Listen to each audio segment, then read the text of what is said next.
चलो,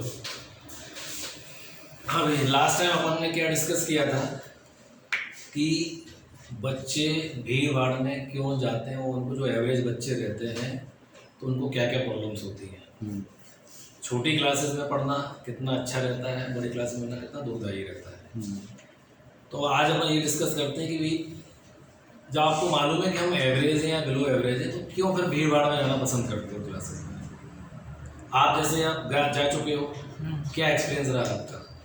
सर मेरा क्यों गए थे? इसलिए फ्रेशर में गए थे? रिकमेंडेशन किसी ने मतलब देखने में कि उसका बेटा जा रहा है, उसकी बेटी जा रही है, तो मेरा बेटा भी जाए, अच्छा रहता है ऐसा, मतलब पेरेंट्स के दबाव में गए थे, सीधी सी बात, पेरेंट्स के दबाव में आप गए थे। बट आपको जब वहाँ पे कोई चीज़ नहीं, मतलब सब क्लियर नहीं हो रही थी, समझ में नहीं आ रहा, तो आप क्यों रुके रहे वहाँ? क्योंकि सर पैसा दिया हुआ था, पैसा दिया था इसलिए, है ना। अपने फ्यूचर खराब कर रहे हैं लोग, पैसा कि पैसा है, टाइम नहीं देख रहे हैं। जी सर। आपका क्या रीजन रहा आरुषि? आप क्यों गए थे वहाँ पे जब मालूम पड़ा कि मतलब कि आप फ्रेंड के चक्कर में गए थे या पेरेंट्स के दबाव में गए थे? नहीं सर, मैं तो देखने ही गई थी, और वहाँ पे जब उन्होंने बताया कि हम ऐसे कराते हैं 12th बोर्ड्स और सब एक साथ कराते हैं, बट वहाँ पे ऐसा नहीं हुआ था। उसमें जेईई मेंस पे ज़्यादा फोकस किया था। जेईई में से फोकस किया था, तो आपका 12th उतना अच्छा नहीं हो पाया। हाँ। तो जेईई में 12th तभी अच्छा होता है, या जेईई मेंस तभी अच्छा होता है जब 12th आपका सब्जेक्टिव अच्छा होगा, तभी आप 12th अच्छा कर सकते हो। यदि आप 11th 12th के कॉन्सेप्ट पहले पढ़ाए जाएँ, है ना, तो जाके आप जेईई मेंस में अपने आप फोकस कर सकते हो उस पर। बट मैंने देखा कि कई बड़ी क्लासेस में ये बोलते हैं कि हम डायरेक्टली जेईई मेंस का पढ़ाएंगे। तो भैया जब तक आप सब्जेक्टिव अच्छा नहीं करोगे, कंसेप्ट अच्छा नहीं करोगे, तो आपको जेईई मेंस का कैसे कर सकते हो? क्योंकि जब मालूम पड़ा कि कोई क्वेश्चन है, जैसे कोई प्रॉब्लम आई, तो उसमें फर्स्ट चैप्टर, थर्ड चैप्टर और 8th चैप्टर का मिला के कोई क्वेश्चन आया, तो जब तक आप कम से कम 60-70% नहीं पढ़ लोगे, तब तक आप अच्छा जेईई मेंस का कैसे पढ़ सकते हो? तो गलत। तो धीरे धीरे आपको समझ में आया होगा, फिर आपने कंटिन्यू क्यों रखा वहाँ पे? सर उसमें ऐसा था कि मुझे लगा कि बोर्ड्स में इतना नहीं होगा, न्यूमेरिकल्स करके जेईई मेंस देख रही। तो बोर्ड में तो परसेंटेज चाहिए ना। हाँ, मैं क्या बोलूँ, जब तक आप सब्जेक्टिव अच्छा नहीं करोगे, आपका ऑब्जेक्टिव अच्छा हो ही नहीं सकता, है ना।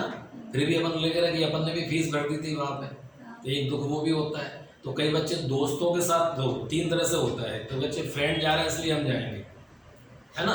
बाद में समझ में आता है कि चूँकि अपने आप गए हैं, पेरेंट्स को मना के गए हैं, फिर ये बोलने में डर लगता है कि यार मैंने इतना सारा पैसा भर दिया, 2 लाख रुपए 3 लाख रुपए, अब पेरेंट्स को कैसे बोलूँ, भले समझ में नहीं आ रहा, तो बच्चा फिर उसके बाद पीछे हो जाता है।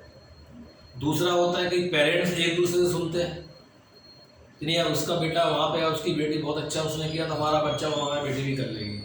लेकिन ये नहीं देखते कि हमारा बच्चा किस लेवल का है ना। तो बच्चे उसमें भी नहीं बोल पाते, क्योंकि पैसे वाले बात आ जाती है कि इतना सारा पैसा भर दिया, पेरेंट्स क्या सोचेंगे। तो तीसरा, कई पेरेंट्स स्टेटस मेंटेन करते हैं, अरे यार लोग क्या सोचेंगे कि मैं अपने बच्चे के पीछे 2 लाख 3 लाख रुपये खर्च नहीं कर सकते क्या। इस चक्कर में बच्चों को ना समझ में आने के बाद भी बच्चा वहाँ फंसा रहता है। और जहाँ पर छोटी क्लासेस होंगी तो डेफिनेटली आप छोटी छोटी बातें आप टीचर से पूछ सकते हो। बड़ी क्लासेस में आप टीचर किसी बच्चे के पास इंडिविजुअली नहीं जा सकता, ये आपने पहले पर डिस्कस किया। आपका क्या कहना है मैडम?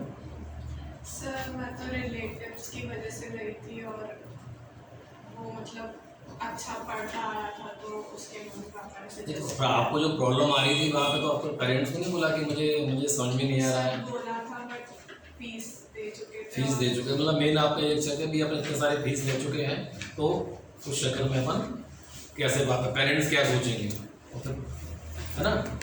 ठीक है, आपका क्या है भैया, आप क्यों गए? तो अच्छा एक्सपीरियंस है, अच्छा एक्सपीरियंस चल रहा है, ये मतलब सब कुछ क्लियर हो रहा है ना। अभी आप देख रहे हैं कि ये 5 बच्चे यहाँ बैठे हैं, 5 बच्चे 2 साल पढ़ने के बाद भी अच्छा नहीं कर पाए।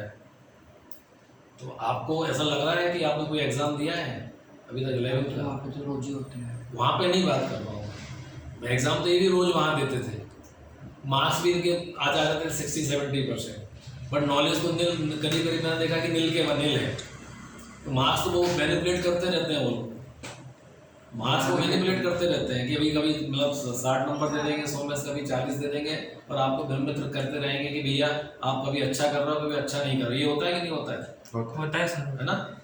तो थोड़ा सा इस चीज़ पे ध्यान दो कि जब तक आप सब्जेक्टिव का एग्ज़ाम नहीं दोगे तब तक आपको नहीं मालूम पड़ेगा कि हम किस लेवल पे हैं। ऑब्जेक्टिव एग्ज़ाम में हो सकता है पड़ोस से देख के लिख दो, हो सकता है 4 लोगों से पूछ के लिख दो, उनको इस कॉम्पिटिशन में रहता है कि उनको मार्क्स लाना है किसी तरह, पर नॉलेज कितनी हो रही है, अपने आप कितना कर पा रहे हैं अपन नहीं सोचते है। तो मेरा मतलब ये है, यदि आप एवरेज या बिलो एवरेज हो तो मेरे ख्याल से कम स्ट्रेंथ में पढ़ना चाहिए, इससे टीचर आपके ऊपर इंडिविजुअली ध्यान दे सके।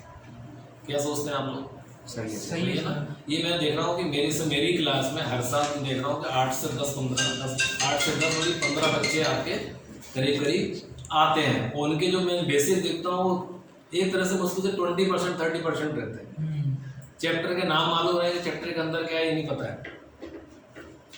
ये आप लोग भी लग रहा होगा कॉन्सेप्ट बिल्ड नहीं हो पाता, बेसिक्स भी नहीं क्लियर, जैसे भी क्लियर नहीं हो पाते कि अपन क्या होता है कि अपन यदि 9 10 क्लास के उसके पहले के बचपन के बेसिक बहुत अच्छे हैं तो आप बहुत अच्छा कर सकते हैं, वो नहीं रहेंगे तो पॉसिबल नहीं है।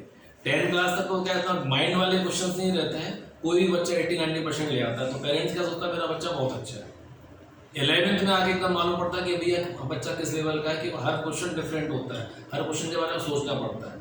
तो बचपन के यदि आपके कॉन्सेप्ट क्लियर नहीं रहेंगे तो आपको ये प्रॉब्लम बड़ी क्लासेस में क्लियर नहीं हो सकती, ज़्यादा स्ट्रेंथ में क्लियर नहीं हो सकता।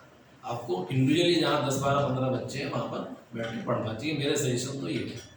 मैं हर साल देखता हूँ कि 15 से 20 बच्चे हमारे पास लास्ट में आते हैं, सब 12th पास करा दीजिए।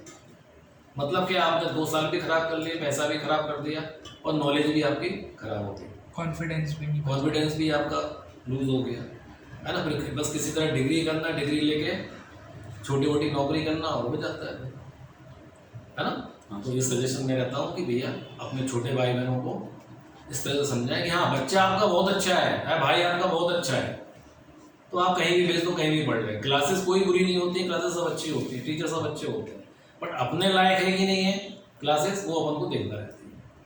ठीक है ना।